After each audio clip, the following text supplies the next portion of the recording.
Shalom, saudara yang terkasih dalam Tuhan Yesus Kristus. Kita sering mendengarkan video-video di YouTube ataupun di media sosial yang lain. Ya, banyak pemuka-pemuka agama lain, terutama dari saudara-saudara kita ya, dari Muslim, dan terutama sekali, terkhususnya itu ustadz-ustadz yang mualaf, yang mereka itu sebetulnya tidak punya kapasitas intelektual di dalam teologi Kristen, dan sehingga akhirnya mereka berpindah ke agama seberang. Nah, pada saat mereka pindah itu untuk mencari popularitas dan segala macam, mereka harus gunakan bagian-bagian firman Tuhan yang mereka anggap sebagai kelemahan dalam firman Tuhan atau Alkitab untuk tujuan-tujuan atau kepentingan-kepentingan mereka sendiri. Apakah kepentingan untuk mendapatkan massa, mendapatkan follower di media sosial mereka, ataupun kepentingan-kepentingan yang lain.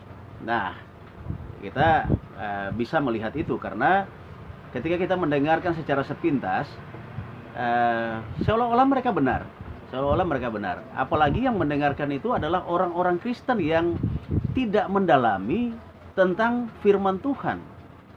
Kristen KTP, ya, yang hanya beribadah tetapi tidak memahami hakikat iman itu, atau tidak memahami hakikat dari kebenaran firman itu sendiri. Nah, ini penting sekali, dan sebuah pertanyaan yang sering kita dengarkan, dan itu juga dikemukakan oleh para saksi-saksi Yehova.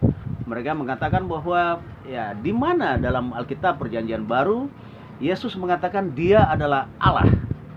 Nah, ini pertanyaan yang sebetulnya kita bisa menilai bahwa pertanyaan ini pertanyaan bodoh sekali, sebab mereka gunakan ini dan mereka sesungguhnya tidak memahami bahwa mereka sendiri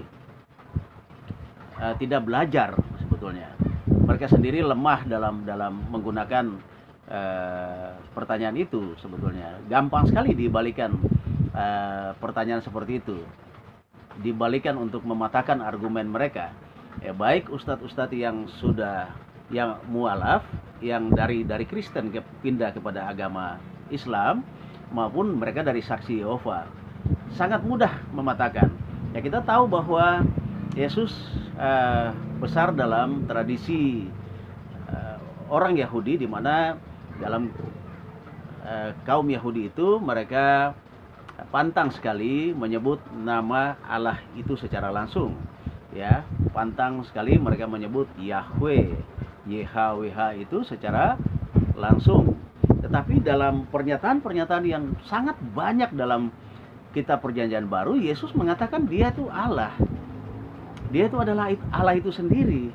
Salah satu yang bisa kita buktikan dasar firman Tuhannya yang umum sekali kita dapatkan adalah Yohanes 1 ayat 1. Pada mulanya adalah firman, firman itu bersama-sama dengan Allah, dan firman itu adalah Allah sendiri. Nah, firman itu merujuk kepada Tuhan Yesus. Dia adalah firman. Ya, kalau di agama seberang mereka katakan bahwa Isa itu adalah kalimatullah, atau Yesus itu adalah firman itu sendiri. Sebetulnya mereka mengakui. Nah, kemudian dalam bagian yang lain di dalam Matius 28 ayat yang ke-18, Yesus mendekati mereka dan berkata, "Kepadaku telah diberikan segala kuasa di sorga maupun di bumi." Nah, coba kita pakai logika sehat kita. Siapa yang berkuasa di sorga dan di bumi selain daripada Allah itu sendiri?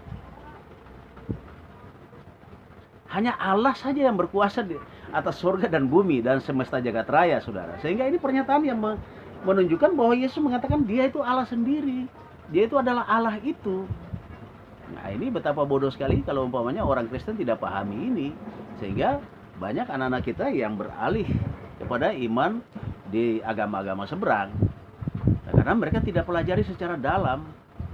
Nah, kemudian kita lihat dalam Filipi pada pasal yang pertama ayat yang ke-10, di situ dikatakan supaya dalam nama Yesus bertekuk lutut segala yang ada di langit dan segala yang ada di atas bumi dan yang ada di bawah bumi.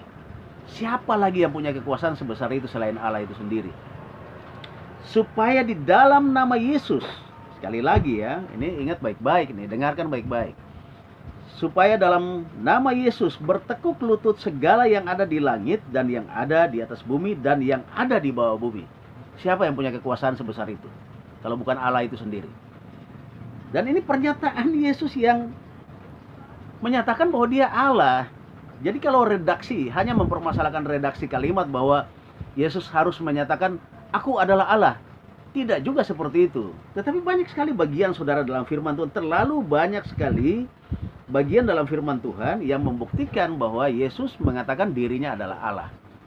Sehingga sangat rugi bagi anak-anak kita, saudara-saudara kita yang sudah kenal Yesus, sudah ibadah, sudah memiliki iman Kristen, ya, iman di dalam Tuhan Yesus, tapi mereka beralih karena minimnya pemahaman terhadap keilahian Tuhan Yesus. Nah, sehingga jawaban ini mematahkan ya pertanyaan-pertanyaan dari saksi Yehova maupun dari saudara-saudara kita di agama Islam, terutama ustadz-ustadz mualaf yang dangkal pemahamannya terhadap Alkitab itu sendiri, supaya ya jangan hanya cari popularitas lewat ceramah-ceramah, tetapi sesungguhnya pertanyaan mereka dangkal sekali dan mudah dipatahkan. Nah, jadi ini 3 ayat itu membuktikan bahwa Yesus adalah Allah, dan masih banyak lagi kita bisa gali, sangat banyak lagi pernyataan-pernyataan yang membuktikan Yesus itu adalah Allah, dan kemudian pernyataan-pernyataan, ya, pengakuan-pengakuan, saksi-saksi yang menyaksikan perjalanan pelayanan Yesus, terutama rasul-rasulnya, pengakuan dari Simon Petrus bahwa Yesus adalah Mesias, anak Allah yang hidup, dan masih banyak pengakuan-pengakuan lain bahwa Yesus adalah Allah itu sendiri. Jadi tidak terlalu sulit untuk menjawab itu. Ya, jangan pernah ragu dengan iman Kristen saudara. Jangan sampai saudara berpikir sempit, hanya gunakan logika dan terpengaruh dengan ceramah-ceramah yang dangkal dan tidak punya bobot sama sekali, hanya untuk mencari popularitas dan lain-lain, dan saudara terpengaruh akhirnya berpindah kepada iman yang tidak di dalam Tuhan Yesus. Kiranya Tuhan Yesus memberkati kita semua. Shalom.